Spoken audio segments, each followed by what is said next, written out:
Salut à tous, le journal du foot de ce jeudi 28 juillet. Paul Pogba va-t-il manquer le mondial 2022? Blessé au genou droit, l'international français va devoir prendre une décision difficile. Selon la Gazette dello Sport, la Juve pousserait pour que le champion du monde se fasse opérer, ce qui l'éloignerait des terrains durant 4 mois et lui ferait manquer automatiquement la Coupe du Monde au Qatar. La durée d'indisponibilité de Pogba serait d'au moins 2 mois, même sans opération. Les infos et rumeurs du mercato, le feuilleton Cristiano Ronaldo continue, à chaque jour son épisode. L'international portugais aurait demandé à être libéré de sa dernière année de contrat, malgré son salaire XXL de 360 000 € par semaine à Manchester United. Ce scénario lui permettrait d'être libre et de choisir sa future destination. Une chose est sûre, la plupart des supporters de l'Atlético Madrid n'en veulent pas. Le message est passé via cette banderole déployée lors du match amical contre Numancia, CR7 Not Welcome. C'est désormais officiel, Manchester United a officialisé le transfert de Lisandro Martinez qui arrive en provenance de l'Ajax Amsterdam. Le défenseur argentin de 24 ans a signé un contrat jusqu'en juin 2027. Le transfert est estimé à 57 millions d'euros. Lucas Paqueta va-t-il quitter la Ligue 1 2 ans après son arrivée à l'OL en provenance de l'AC Milan? Le Brésilien pourrait faire ses valises cet été. Selon l'équipe, Manchester City penserait notamment à l'international brésilien en cas de départ de Bernardo Silva. Arsenal est sur le coup, mais les Gunners n'ont pas encore fait d'offre pour le moment. Les infos en bref, Neymar sera sur le banc des accusés le 17 octobre en Espagne, au même titre que ses parents, mais aussi de Sandro Rosell et Josep Maria Bartomeu, deux anciens présidents du Barça. Il s'agit de l'affaire de corruption présumée dans le cadre du transfert du Brésilien de Santos au FC Barcelone en 2013.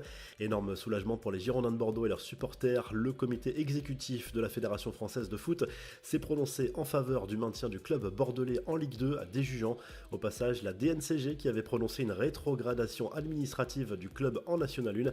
Les Girondins risquaient ni plus ni moins un dépôt de bilan.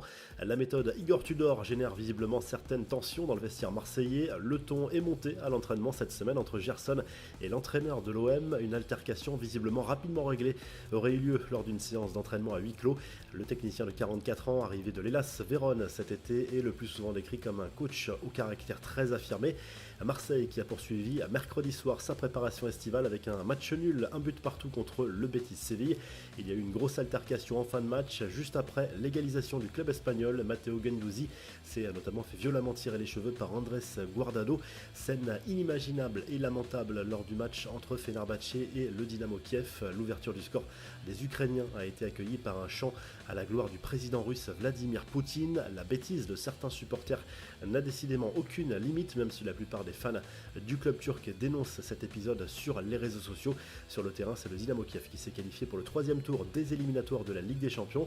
Ça passe aussi pour le Maccabi Tel Aviv qui est allé humilier l'Olympiakos sur son terrain 4-0. Qualification également de Bodo Glimt, Ferencváros ou encore Karabag. Enfin, les indésirables sont toujours sur la touche au PSG. Christophe Galtier et son groupe ont fait leur retour au camp des loges. 5 joueurs déjà absents de la tournée au Japon s'entraînent toujours à l'écart. Le message est clair pour Layvin Kurzawa, Julian Draxler, Giorginio Wijnaldum, Ander Herrera et Rafinha qui doivent quitter le club parisien. La revue de presse, le journal de l'équipe consacre sa une à la fin de l'aventure pour l'équipe de France à l'Euro féminin. Les Françaises battues 2-1 par l'Allemagne échouent aux portes de la finale. Il faudra encore patienter pour décrocher un premier titre international, mais les Bleus ont tout de même emmagasiné de l'expérience en vue du mondial en 2023.